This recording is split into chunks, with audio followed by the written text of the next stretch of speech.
trop manqué. Vous m'avez trop manqué. Bienvenue dans la saison 4 du podcast de J'aime trop ton signe. Je suis trop contente de vous retrouver les gars, genre vraiment. C'était long sans vous. C'était long. Et hier soir en fait j'étais en train de dire à Audrey parce que ce que je fais, donc Audrey qui travaille avec moi, qui va monter cet épisode, au début de chaque épisode, avant de commencer à enregistrer pour vous, je commence à enregistrer, je fais quelques tests et je lui fais des petits messages, genre je lui parle vu qu'elle monte le podcast. Je me dis comme ça, on n'a pas l'impression de travailler tout seul. Et j'étais en train de lui dire, hier soir avant de m'endormir, j'étais tellement excitée de me réveiller aujourd'hui, donc on est lundi matin, et de me dire qu'en fait je vais passer toute la journée à enregistrer des épisodes de podcast. Et là, tu te dis, mais Amina, pourquoi tu vas passer toute la journée à enregistrer des épisodes de podcast ? Parce que j'ai une petite surprise pour vous. Vu qu'on n'a pas fait de capsule d'été, je vais pas entrer dans les détails de pourquoi c'était pas possible, mais c'était pas possible. J'ai décidé qu'on va relancer cette saison 4 avec une pod week. Ça veut dire que vous allez avoir la première semaine du lancement de la saison 4, un épisode par jour. Et vous allez pas être déçus les gars, je vous ai réservé des pépites. Vraiment cet été, j'avais le cerveau en floraison de créativité, genre vraiment des idées trop cool. Donc voilà, je suis trop contente, vous m'avez trop manqué. Comment vous allez ? J'espère que vous avez passé un bon été. Dites-moi ça dans les commentaires si vous me regardez sur YouTube. Dites-moi comment était votre été. J'espère qu'il était bien. J'espère que vous avez kiffé. J'espère que toutes les personnes qui ont acheté Astrosex s'en sont bien servies pour aller explorer tout ça. Et même Astrolove, hein. En vrai, pour aller explorer tout ça pendant l'été et vous reconnecter à vous, à votre rapport à l'amour et à votre sexualité. Bref, aujourd'hui j'ai un épisode fun. En fait, j'avais fait une story sur Instagram où je disais en fait que c'est difficile de tout dire en story. En fait, j'ai tout le temps des idées, j'ai tout le temps des trucs astro qui me passent par la tête. Vous vous rendez pas compte en fait le nombre de concepts, le nombre de réflexions astro que je me fais par jour. J'avais d'ailleurs fait un épisode de podcast qui s'appelle Une journée dans ma tête d'astrologue qui avait été très fun. Si jamais tu as envie que je refasse un épisode comme ça, n'hésite pas à me le dire dans les commentaires ou en DM sur Instagram si jamais tu me regardes pas sur YouTube. J'adore YouTube parce que c'est tellement pratique en fait les commentaires et vous êtes hyper nombreux maintenant à avoir basculé et à me regarder sur YouTube. Vous m'écoutiez sur Spotify ou Apple Podcast et vous êtes super nombreux à m'écouter sur YouTube maintenant parce qu'en fait vous me mettez sur votre télé en fond. Vous faites votre live et vous kiffez, enfin d'après ce que vous me dites, donc c'est trop cool. Et YouTube c'est super pratique parce que vous pouvez commenter directement l'épisode dans les commentaires, voilà, et c'est hyper pratique. Mais si jamais t'as pas envie de m'écouter sur YouTube, y a pas de souci, je t'aime quand même. Et hésite pas à m'envoyer un petit DM pour me partager tout ça. Mais c'est que, ouais, j'ai 15 000 trucs qui me viennent en tête. Et en fait cet été, vu que en fait j'avais pas le podcast, je savais pas à qui partager tout ça, enfin j'ai des potes astro tu vois, mais... Et faire des stories, on se rend pas compte mais mine de rien ça prend beaucoup de temps, et tu sais des fois en fait juste j'ai envie de te partager ce que j'ai dans la tête et j'ai pas envie de, genre quand je filme après faut que j'aille mettre les sous-titres parce que je sais qu'il y a plein de gens qui peuvent pas mettre le son, ou alors faire des photos, mettre le texte et tout, genre des fois une story qui dure genre 15 secondes ça me met 1 heure à la faire. Je pense que de l'autre côté on se rend pas compte, enfin bref c'est beaucoup de travail. Et en fait du coup je me suis dit mais tu sais quoi en fait, pour le premier épisode de podcast je vous ai préparé dans ma tête d'astrologue tout l'été. Alors, c'est absolument pas ce qui s'est passé dans ma tête tout l'été parce qu'en fait, tu te rends bien compte que j'ai eu l'idée de l'épisode la semaine dernière et qu'en fait, entre-temps, j'ai fait un long voyage pour revenir à Bali et qu'il y a tellement de fois, en fait, où j'ai sûrement eu des trucs qui me sont venus en tête que j'ai oublié de noter, mais j'ai quand même pris le temps de noter pas mal de choses assez intéressantes et il y a autant des trucs qui sont un peu plus simples et voilà, plus débutant / intermédiaire en termes d'astrologie, et il y a des choses plus expertes. Voilà, il y a des choses où il faut avoir un certain niveau pour comprendre, mais je pense que quel que soit ton niveau en astro, tu vas kiffer parce que je me suis fait des réflexions assez intéressantes et j'ai hâte de vous les partager. On va parler d'aspect, on va parler du thème astral de Chuck Bass et on va parler de lune dans le thème progressé. Donc voilà. Alors comme je te l'ai dit, c'est absolument pas toutes les réflexions que je me suis faites parce que voilà, il y a forcément des choses que j'ai oubliées et ça a été une semaine. Je suis arrivée à Bali il y a 1 semaine, il s'est passé beaucoup de choses, j'ai dû me réinstaller, j'ai dû me réacclimater. Je suis tellement heureuse d'être là les gars, genre vraiment je suis faite pour vivre ici, c'est incroyable, genre voilà. Et au niveau perso, il s'est passé des trucs aussi, mais ça on en reparlera dans un autre épisode. Alors, dans la tête de ta pote astrologue tout l'été. Première réflexion que je me suis faite une fois, je me rappelle en me réveillant, c'est que je fais tout le temps, et c'est à ce moment-là que j'ai commencé à réfléchir, ok, comment est-ce que ça se reflète dans mon thème astral ? Je fais tout le temps des rêves genre hyper vivides. ils sont parfois violents, mais pas violents en mode violence, coup de poignard, meurtre, sang, etc. Mais c'est des rêves violents en mode... C'est des rêves qui sont tellement forts et intenses que des fois ça me réveille, tellement c'est fort et intense, et ça m'arrive très souvent. Et ça m'arrive très souvent de me réveiller le matin et de me dire, mais en fait, j'ai l'impression que mes rêves, ils sont... Tu sais, c'est pas des rêves chill, quoi. Je fais jamais des rêves chill. Et je réfléchissais et je me suis dit, mais Amina, t'as Mars en maison 12. Donc, pour t'expliquer, Mars, c'est la planète de la combativité, c'est une planète d'action, c'est une planète qui peut indiquer l'agressivité, l'intensité.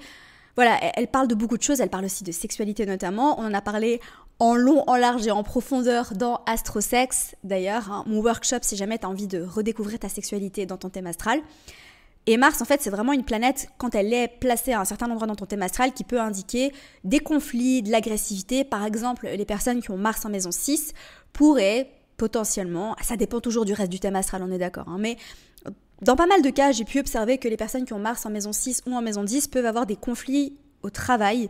Les personnes qui ont Mars en maison 3 peuvent avoir des relations plus tumultueuses avec leurs frères et sœurs. Après, ça peut indiquer bien évidemment beaucoup d'autres choses. Mais du coup, le fait d'avoir Mars en maison 12, donc la maison 12, c'est la maison qui, entre autres, hein, c'est une maison qui est très complexe à comprendre. D'ailleurs, je pense qu'un jour, je ferai tout un épisode de podcast pour parler de la maison 12 parce que c'est vraiment une maison qui envoie du lourd. Et j'ai l'impression qu'elle est souvent mal comprise, donc ça pourrait être intéressant.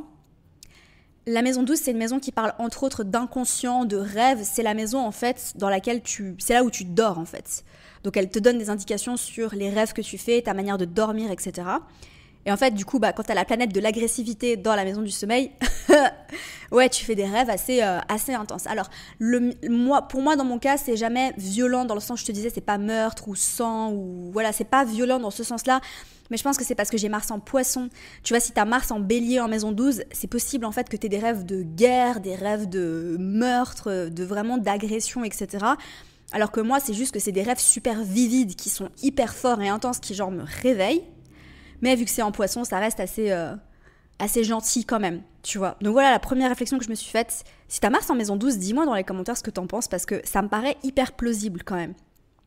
Alors ensuite, j'étais en train de revoir un petit peu le workshop. Alors on est en plein Mercure rétrograde au moment où j'enregistre cet épisode. Et évidemment, pendant toute la période Mercure rétrograde, j'ai fait le point, le bilan sur mon business. Et j'étais en train de revoir un peu tous mes produits, même ceux que je viens juste de créer. Pour voir s'il y a des améliorations à faire, etc. Parce que c'est le truc idéal à faire pendant Mercure rétrograde, on est d'accord. Surtout qu'en fait, Mercure rétrograde dans ma maison 6, donc hello, c'est parfait. Et du coup, je revoyais un peu Astrolove et en fait, en re-regardant Astrolove, j'étais en train de en fait, j'ai commencé à le refaire pour moi-même parce que c'est un exercice que j'ai déjà fait pour moi-même, genre maintes et maintes fois, mais il y a plus longtemps que ça.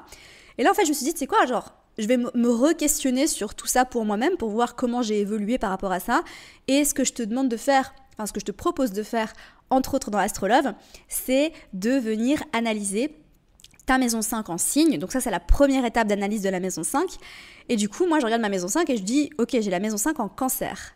Et là, je fais, ok, comment est-ce que ça se manifeste concrètement dans ma vie? Et là, en fait, j'explose de rire parce que je te propose d'analyser la maison 5 en termes de flirt, séduction, entre autres, hein, de romance, etc. Et en fait, maison 5 en cancer, j'ai jamais été capable de faire le premier pas pour draguer. En fait, les gars, genre, vraiment, quand il s'agit de drague ou de séduction, j'ai l'impression d'être une personne différente. Genre, je suis hyper timide.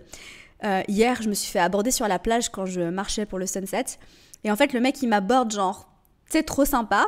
Mais genre, tu sais, je le regarde comme ça et je suis là... Et tu sais, je sais pas quoi lui dire. Tu sais, je le regarde genre avec mes grands yeux et je suis là genre...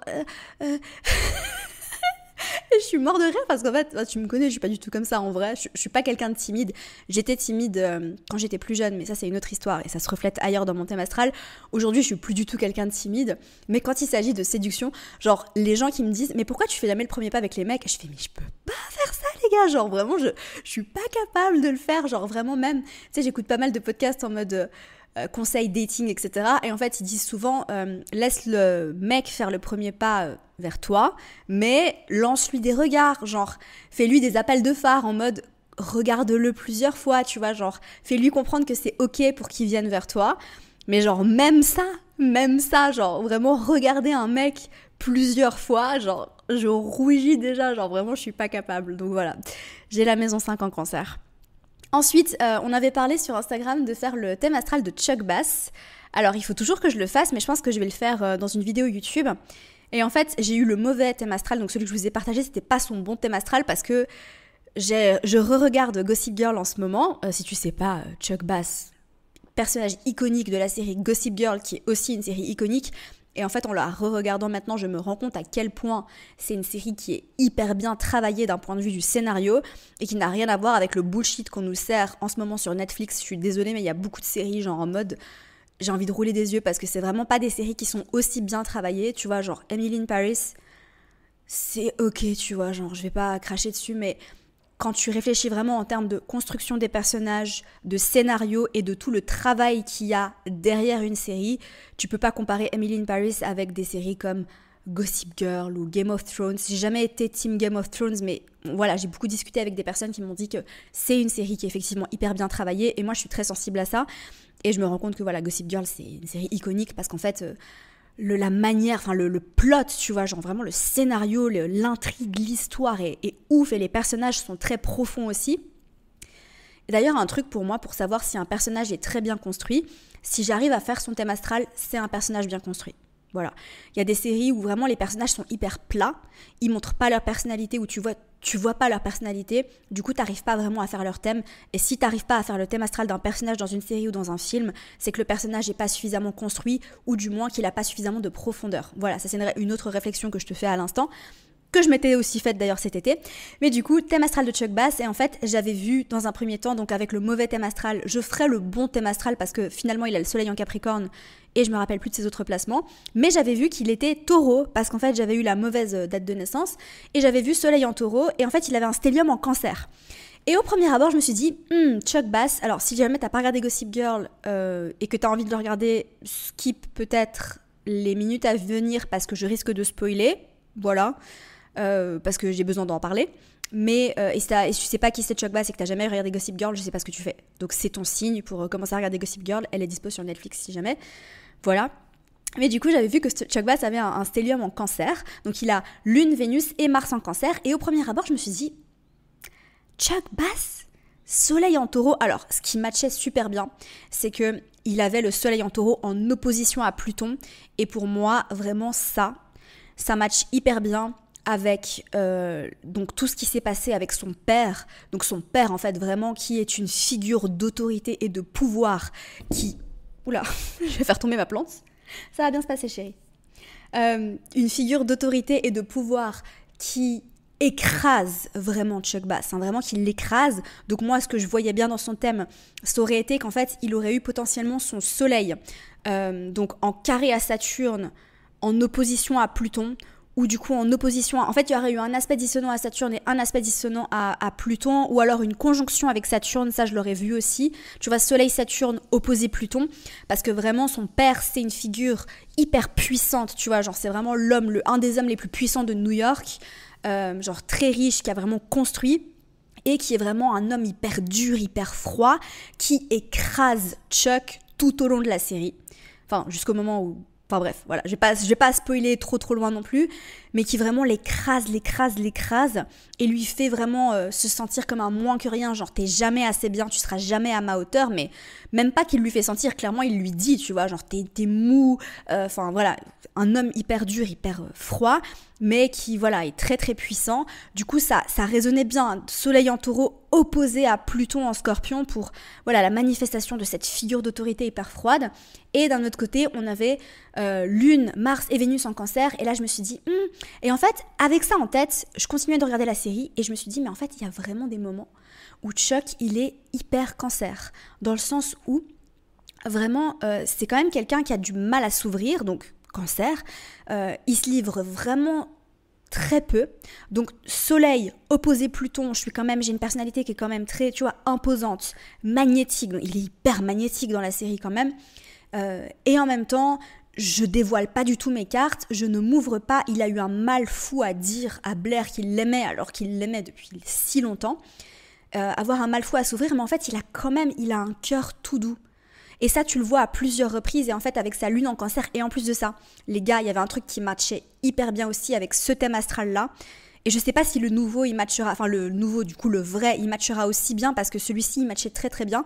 C'est qu'il avait la lune en opposition à Neptune, et lune opposée Neptune, ça peut parler d'avoir la figure maternelle qui est absente, donc lune en Cancer, opposée Neptune en Capricorne, d'avoir une mère absente, et du coup sa mère effectivement est absente, donc on lui dit qu'elle est décédée, on ne sait pas après si vraiment elle est morte ou pas, il y a quelqu'un qui vient qui se fait passer pour sa mère, après on ne sait pas vraiment si c'est sa mère, etc. Enfin bref, j'ai pas encore réavancé suffisamment dans la série, du coup je me rappelle pas si vraiment Elisabeth c'est sa mère ou pas, je me rappelle plus, mais bref, ne me spoil pas, si jamais tu te rappelles, ne me dis pas ça dans les commentaires, parce que je suis à la saison 3 ou 4, non je suis à la saison 4, et du coup bah voilà. Mais il est quand même, tu vois, il cherche sa mère, et en fait, il y a vraiment une montagne russe, ascenseur émotionnel en mode, est-ce que c'est sa mère, est-ce que c'est pas sa mère? Mais à partir du moment où il a cru comprendre que c'était sa mère, il a vraiment eu, en fait, c'est là en fait que tu vois, il y a certaines scènes où l'acteur il joue hyper bien, où vraiment en fait il est tu vois, il est vraiment touché émotionnellement par le fait d'avoir enfin retrouvé sa maman. Et puis il y a des scènes, tu vois, où vraiment ils fondent dans les bras de Blair, et enfin c'est super touchant. Et c'est là que je me suis dit, tu sais quoi, en fait le stellium en Cancer il match quand même, il match parce qu'en fait il se dévoile pas, il montre pas trop de qui il est, de sa sensibilité, mais il est quand même hypersensible. Voilà, donc ça c'était ma réflexion sur Chuck Bass. Franchement, j'ai vraiment bien regardé son thème, enfin le thème que je croyais qu'était son thème, et matché avec la série. J'ai encore plein de choses à te partager, mais on va continuer. Donc sur l'axe Gémeaux-Sagittaire, ça c'est quelque chose que j'avais partagé dans un live du mentoring astro-intensif, et je me suis dit que ce serait super intéressant de te le partager à toi aussi. Et d'ailleurs, j'en profite pour te dire qu'on réouvre les inscriptions du mentoring astro-intensif dans quelques semaines seulement. Le mentoring astro-intensif, si jamais tu ne sais pas, si jamais tu n'as jamais entendu parler du mentoring astro-intensif, c'est mon accompagnement sur 6 mois pour te former professionnellement à l'astrologie. C'est pas une formation, les gars, c'est un accompagnement. Ça veut dire en fait que je suis là derrière toutes les personnes qui s'inscrivent, que je les coach, que je corrige leurs exercices, que vraiment je suis derrière chacune d'entre elles pour leur transmettre tout ce qu'elles ont besoin de savoir pour savoir à la fin du mentoring astro-intensif donner une lecture de thème natal, donc une consultation. Donc en fait, tu passes dans un système, c'est vraiment une méthode, tu as des vidéos, des exercices, des lives de pratique, enfin c'est vraiment une formation hyper approfondie, c'est pour ça qu'elle s'appelle Mentoring Astro Intensif. Et du coup voilà, si tu as envie de te former en astro avec moi à travers un accompagnement sérieux et que tu as envie d'être suivi, que tu as besoin d'un suivi, que tu as envie d'être corrigé, que tu as envie d'avoir quelqu'un qui te dit ça c'est juste, ça c'est pas tout à fait ça j'aurais plutôt dit ça comme ça, le mentoring est fait pour toi. Voilà, donc inscris-toi sur la liste d'attente parce que c'est un accompagnement de groupe et le nombre de places est limité. Je peux pas accompagner 25 personnes, d'accord, c'est pas possible parce que ça me demande beaucoup de temps et beaucoup d'énergie. D'ailleurs, on est 2 à vous accompagner, il y a Solène et moi. Donc Solène qui est astro-coach pour J'aime trop ton signe. Donc voilà, n'oublie pas de t'inscrire sur la liste d'attente si jamais tu ne veux pas rater les ouvertures des inscriptions parce que comme je te l'ai dit, il y a très peu de place et que ça part en général très vite. Mais du coup, ce que je partageais aux étudiants du mentoring astro-intensif pendant un des derniers lives qu'on a fait, c'est que sur l'axe Gémeaux-Sagittaire, il y a quelque chose d'assez important. Donc j'ai marqué axe Gémeaux-Sagittaire, aimer la similitude versus la différence. À savoir que les personnes qui sont plutôt du côté Gémeaux / maison 3 / qui sont plutôt mercuriennes préfèrent les choses qui leur ressemblent. Parce que le Gémeaux, c'est un signe qui préfère ce qui lui ressemble, qui préfère la similitude, la similarité. Je sais pas si ce que je dis c'est français, mais t'as compris. Qui préfère quand ça lui ressemble. Tu vois, c'est vraiment, tu vas parler avec quelqu'un et cette personne, elle va te dire « Ah, moi aussi, je suis comme ça ». Et tu vois, en Gémeaux, on aime ce qui nous ressemble parce que ça reste un signe de gémellité. Du coup, on va chercher son jumeau. Je cherche mon jumeau, je cherche quelqu'un qui me ressemble, quelqu'un qui aime les mêmes choses que moi. Alors qu'en Sagittaire, donc le signe opposé aux Gémeaux, on adore la différence. On aime ce qui est étranger à nous. On est fasciné par ce qui ne nous ressemble pas. Donc, les personnes, voilà, comme j'ai dit, qui ont beaucoup de Gémeaux / maison 3 / qui ont des aspects assez forts des planètes personnelles à Mercure sont plutôt team je préfère quand ça me ressemble, à savoir ça peut être pour plein de choses mais je vais prendre l'exemple de je sais pas, mes amis ou mes partenaires amoureux versus en Sagittaire / potentiellement maison 9, mais c'est surtout en Sagittaire, / avoir un Jupiter assez fort dans le thème, ou un Jupiter en maison 7 ou en maison 5, pour ce qui est des partenaires amoureux, on aime et on est fasciné par les personnes qui sont différentes, les personnes qui sont plus exotiques, tu vois, les personnes qui vont être pas opposés à nous, mais qui vont quand même manifester des choses de en fait, je suis pas d'accord avec toi, viens, on en débat, j'ai un point de vue différent. Alors qu'en Gémeaux, on préfère quand on a un point de vue similaire au nôtre. Ouais, j'espère que tu vois ce que je veux dire. Mais dis-moi si ça te parle, parce que je trouvais que c'était un point très intéressant, justement. Alors, on va continuer parce que j'ai encore beaucoup de choses à vous dire, les gars, mais j'ai pas parlé tout l'été. Vous m'avez trop manqué, donc c'est pour ça, en fait, que je vous raconte pas les choses en une phrase et que je vous explique un petit peu la réflexion qu'il y a derrière. Alors, donc, on va parler du thème progressé. Si tu ne sais pas ce que c'est que le thème progressé, je vais te l'expliquer en 2 phrases, mais ça mériterait une masterclass, ça mériterait une formation, ça mériterait un workshop. Je sais pas encore sous quelle forme je vais le faire, mais un jour je vais le faire, c'est pas la première fois que j'en parle et il y a pas mal de personnes qui me le demandent d'ailleurs. Le thème progressé, c'est un thème astral que tu peux générer directement sur astro.com et c'est un thème qui est différent de ton thème astral, mais c'est un thème en fait qui va t'expliquer l'évolution de ta personnalité avec le temps. Donc en gros, le thème progressé nous aide à comprendre comment est-ce qu'on incarne notre thème astral, donc comment est-ce qu'on s'incarne en fonction de l'évolution du temps. Donc en gros, il indique un petit peu l'évolution de ta personnalité en mûrissant, en vieillissant. C'est pas intéressant de regarder le thème progressé avant, je dirais, 25-30 ans, sauf pour la lune. Voilà, sauf pour la lune. Mais en gros, si tu veux, c'est une technique symbolique, à savoir que ton thème astral va changer. Donc dans ton thème progressé, je vais essayer d'expliquer ça de façon claire, mais c'est pas compliqué, mais c'est un petit peu, faut réfléchir quand même. En gros, le soleil dans ton thème progressé, tu prends ton thème natal, tu prends ton thème astral, et dans ton thème progressé, le soleil va avancer d'1 degré chaque année. Ça veut dire en fait que, imagine, tu as ton soleil, je sais pas, en bélier à 5 degrés, et bien quand tu as 10 ans, dans ton thème progressé, tu auras le soleil en bélier à 15 degrés. Donc le soleil change d'1 degré tous les ans. Voilà, donc il avance d'1 degré tous les ans. Donc après 30 ans, tu es sûr d'avoir ton soleil dans ton thème progressé qui a changé de signe. L'ascendant, il change beaucoup plus rapidement que ça. Et la lune, elle change de signe tous les 2 ans et demi à peu près. Et ce qui est très intéressant, en fait, c'est que la lune dans ton thème progressé va vraiment... Alors, il y a des trucs fascinants avec la lune dans le thème progressé, les gars. Genre vraiment, quand on regarde les aspects que fait la lune avec ta lune à toi dans ton thème natal et les aspects que fait la lune dans ton thème progressé. Donc, est-ce que la lune est en carré au soleil? Est-ce que la lune est... Enfin, le cycle de la lune dans le thème progressé, c'est fascinant. Et vraiment, un jour, il faut que je fasse une formation ou un workshop sur ça parce que c'est assez incroyable ce que ça peut indiquer dans ton expérience de vie et ce que tu vis vraiment. Mais bref, ce que je disais, en fait, c'est que j'avais la lune dans mon thème progressé qui était en Lion ces 2 dernières années, donc ces 2 années et demie, et elle est passée assez récemment, il y a quelques mois, en Vierge. Et en fait, j'étais en train de me questionner parce que c'est vrai en fait que j'ai remarqué depuis quelques mois que je suis beaucoup plus maniaque. Alors en fait, si tu veux, ton thème progressé, c'est pas un nouveau thème astral. Ton thème astral reste toujours la base de ce que tu vas étudier, mais tu remarques des petites nuances par rapport à ta façon en fait d'être et d'incarner ton thème astral. Et moi, j'ai remarqué, en fait, je me suis pas transformée en vierge avec la lune en vierge dans mon thème progressé, mais j'ai remarqué que déjà de 1, je me suis vraiment fait cette réflexion l'autre jour, je suis devenue hyper genre critique. Ça veut dire en fait que je me sens beaucoup plus dans le jugement qu'avant. Genre, je vais voir quelqu'un et direct, genre par exemple, je vais juger sa tenue. Je vais faire « Ah mais pourquoi tu t'habilles comme ça ?» Alors qu'avant, genre vraiment balèstec, tu vois, genre rien à faire. Mais là vraiment, genre j'ai observé que ce qui se passe à l'intérieur de moi, c'est direct, genre je suis beaucoup plus en mode jugement. Donc je m'observe et j'ai remarqué aussi, comme je viens de te le dire, que je suis beaucoup plus maniaque. Ça veut dire en fait que genre...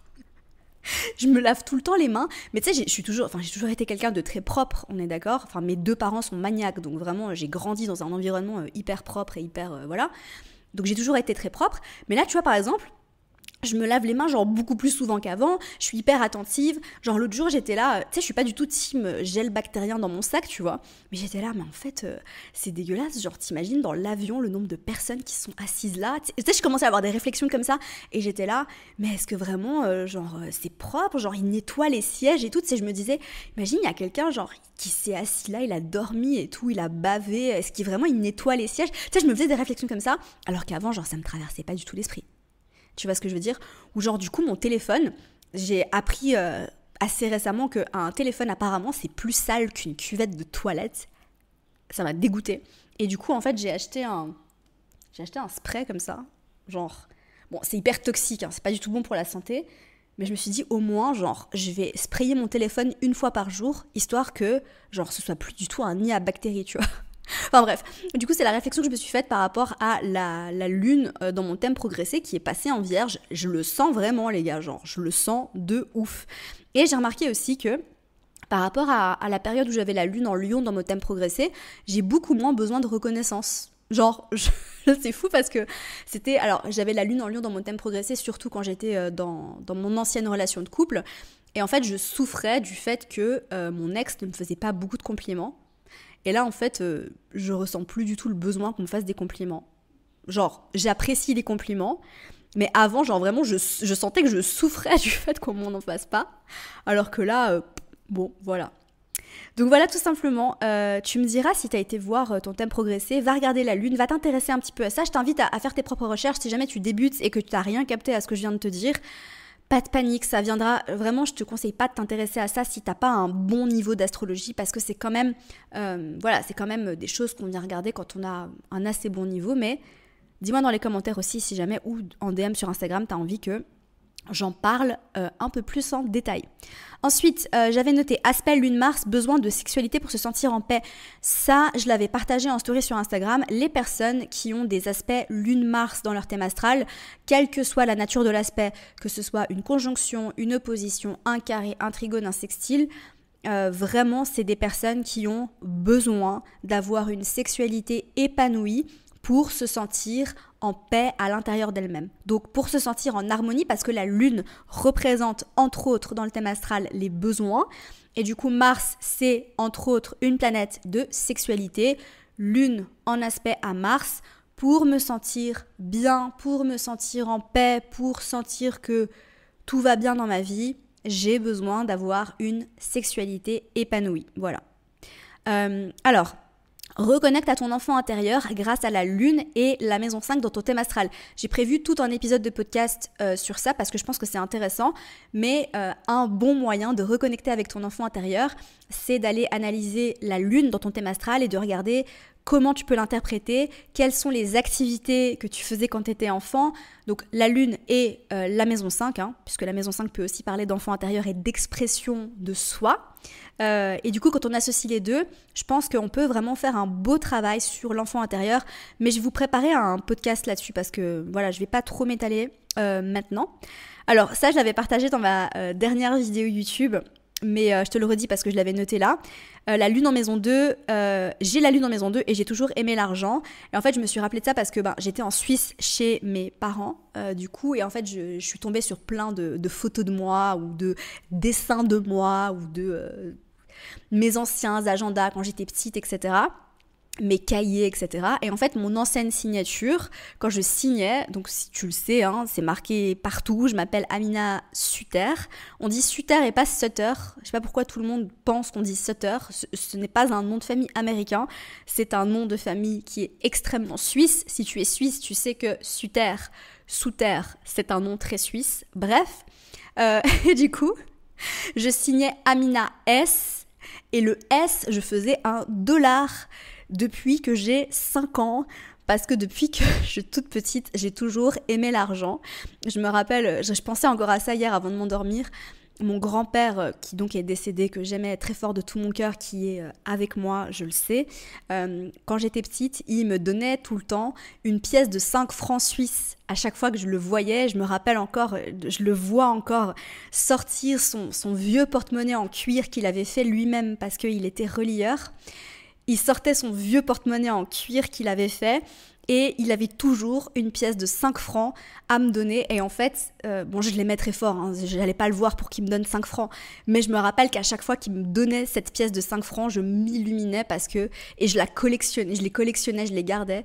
Enfin, j'ai toujours aimé l'argent, voilà. Donc, c'est ton signe, si jamais t'as la lune en maison 2 ou que t'as un stellium en maison 2 et que t'aimes l'argent, arrête d'essayer de combattre ça parce que t'as le droit d'aimer l'argent, et aimer l'argent, c'est pas mal, ok? Et je pense que les gens qui disent qu'ils aiment pas l'argent, elles se mentent à elles-mêmes, parce que l'argent, avant toute chose, c'est une énergie, et l'argent, c'est un moyen de vivre une vie épanouie, c'est un moyen qui peut nous aider à vivre une vie plus agréable, plus alignée et surtout plus libre. Et la raison numéro 1 aujourd'hui pour laquelle j'adore l'argent, c'est parce que l'argent me permet d'être libre tout simplement, et la liberté est ma valeur numéro 1.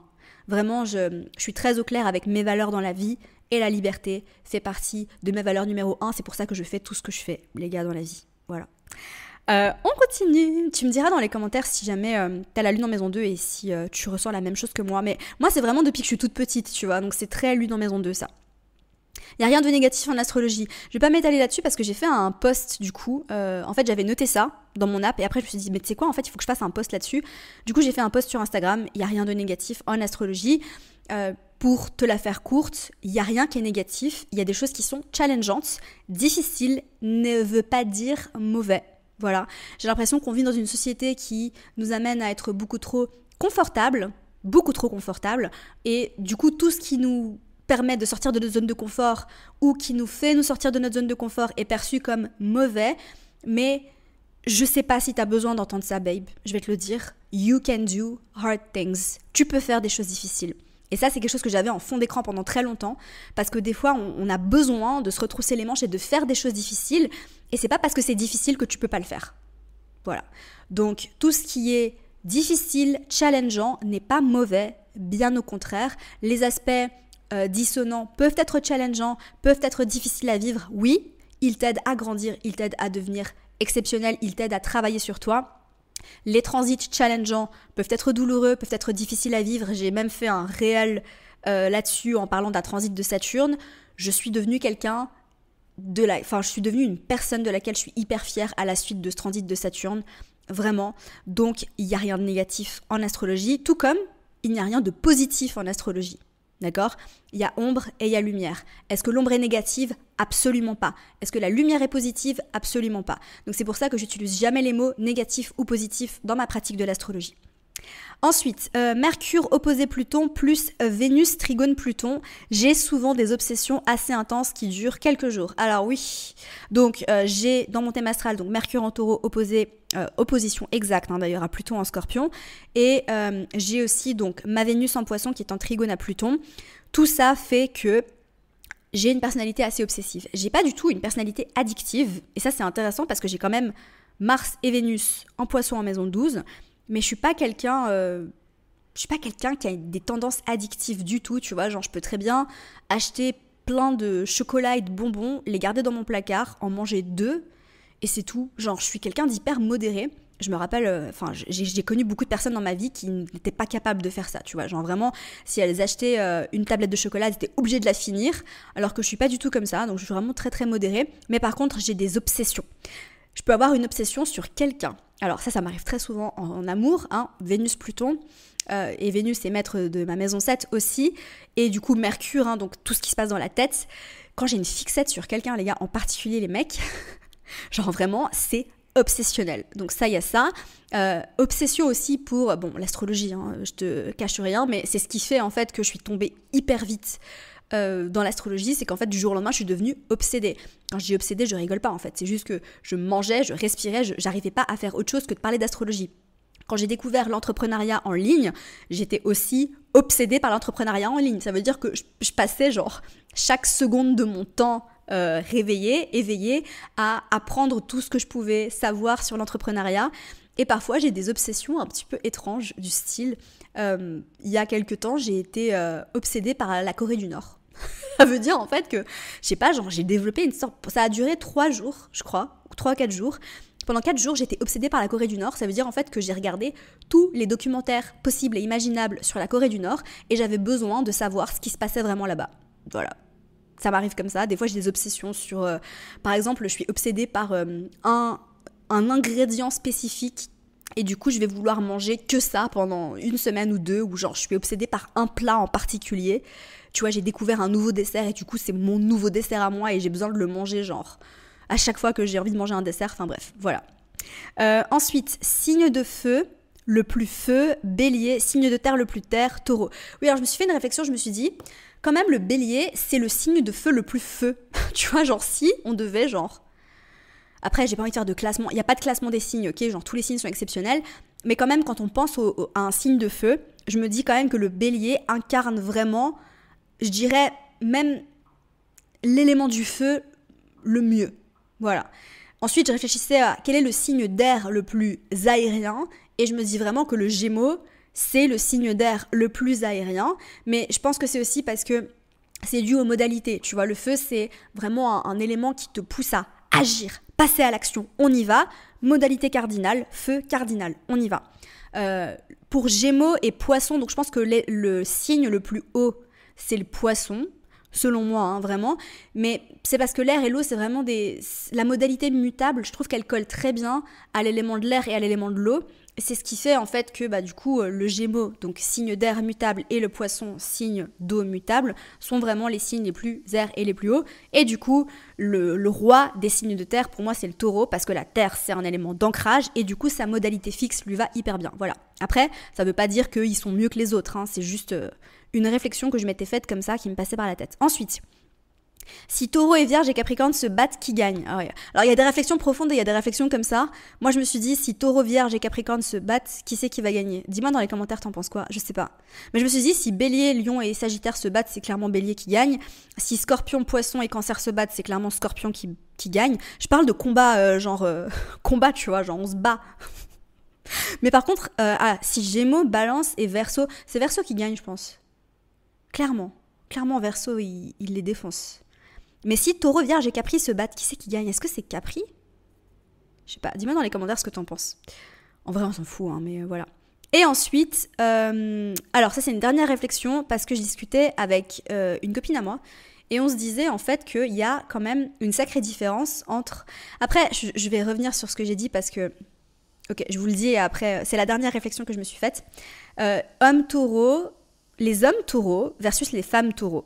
Les hommes taureaux, j'ai l'impression, en discutant avec des copines à moi, alors j'ai beaucoup de copines qui ont des placements en scorpion, et du coup je leur dis, mais pour toi il te faut un homme taureau, tu vois, genre vraiment, parce que moi, genre les scorpions c'est et du coup, elles me disent, mais tu sais Amina, genre vraiment je suis d'accord avec toi sur le principe, mais c'est vrai que les hommes taureaux que je rencontre, j'ai quand même l'impression qu'ils sont beaucoup dans leur part sombre.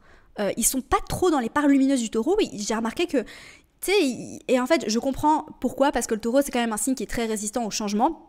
De base, hein, je dis ça vraiment sans jugement de valeur, et du coup un homme qui aurait des placements en taureau, qui aurait pas fait un bon travail sur lui, ce serait pas un homme qui serait genre très, entre guillemets, évolué. Après attention, faut toujours considérer le reste du thème astral, etc., vous le savez, et du coup je me suis fait cette réflexion, parce que voilà, les femmes ont tendance à faire plus rapidement, donc être un peu plus mature, à gagner plus en maturité plus rapidement, et à peut-être être plus dans cette démarche de développement d'elles-mêmes, versus les hommes. Après, je vous dis ça, mais j'ai rencontré un homme taureau, avec des placements en taureau, qui m'a renversée. Voilà, je vous raconterai peut-être ça un autre jour. Oui, j'ai un nouveau crush, ça y est, coucou. Non mais lui, il m'a... Du coup, il m'a prouvé faux. Parce que ça, je l'avais noté il y a quelques semaines. Et je l'ai rencontré super récemment, hein, donc c'est pas du tout une histoire qui date, mais... il est vraiment en train de me prouver faux. Voilà. Et je suis vraiment en train de voir à quoi ça ressemble d'être avec un homme taureau évolué. Et j'avoue que c'est pas mal. Voilà, c'est tout pour cet épisode, les gars. J'espère que vous avez kiffé. Je pensais que j'allais l'enregistrer en 20 minutes. Et ça fait 42 minutes que je parle. N'oubliez pas de me laisser un petit commentaire. Ah, on va se donner un emoji. Bah, vous savez quoi, genre emoji café. Mets-moi un emoji café dans les commentaires sur YouTube si t'es resté jusqu'à la fin, si t'as kiffé l'épisode. Envoie-moi un emoji café par DM sur Instagram, ou alors tout simplement commente un emoji café sous mon dernier post. Voilà, j'espère que vous avez kiffé cet épisode. Tous les liens sont dans la barre de description sur YouTube et dans les notes du podcast si jamais tu es intéressé par le mentoring gastro-intensif que tu as envie de te former avec moi.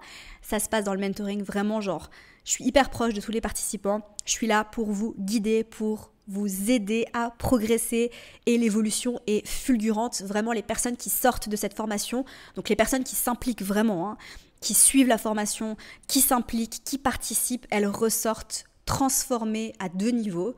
Il y a une transformation personnelle qui est un peu un effet secondaire parce que en fait tu plonges dans ton propre thème astral et t'apprends à te redécouvrir et c'est vraiment genre, c'est une forme de thérapie sur 6 mois. Et évidemment, l'objectif de l'accompagnement qui est de savoir lire un thème natal. Et du coup, les personnes ressortent en sachant ce super pouvoir qui est de savoir lire un thème natal, ce qui est absolument exceptionnel et vraiment genre qui peut t'aider à tellement de choses. Je suis fatiguée les gars, faut que j'aille boire un coup. Je vous aime très fort. Merci d'être là. On se retrouve demain. On se retrouve déjà demain pour un épisode très fun que vous allez kiffer. Bref, je vous aime. N'oubliez pas de m'envoyer petit emoji café. J'ai pas envie de vous laisser, vous m'avez trop manqué. Bon, allez, c'est tout. Bye!